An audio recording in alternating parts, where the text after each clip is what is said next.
யோபு 13:15. அவர் என்னை கொன்று போட்டாலும் அவர் மேல் நம்பிக்கையாயிருப்பேன். ஆனாலும் என் வழிகளை அவருக்கு முன்பாக ரூபகாரம் பண்ணுவேன். ஜோப் 13:15. Though he slay me, yet will I hope in him. I will surely define my ways to his face. சாய்ந்த மதிலுக்கும் இடிந்து போன சுவருக்கும் ஒப்பாயிருக்கிற உன்னுடைய நம்பிக்கையானது இன்று கர்த்தர் மேல் உறுதியாயிருக்க வேண்டும் என்று ஆண்டவர் விரும்புகிறார்.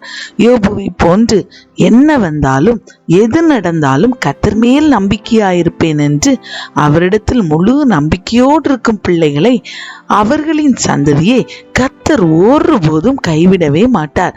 இன்று யோபுவை போன்று உன்னுடைய நம்பிக்கையை கர்த்தர் மேல் உறுதிப்படுத்துவாயா? God bless you. இந்த பதிவு உங்களுக்கு பிரயோஜனமாக இருந்திருக்குமே ஆனால் அநேக பேர் இதை கேட்டு பயனடைய லைக் செய்யுமாறு கேட்டுக்கொள்கிறோம். Have a nice day.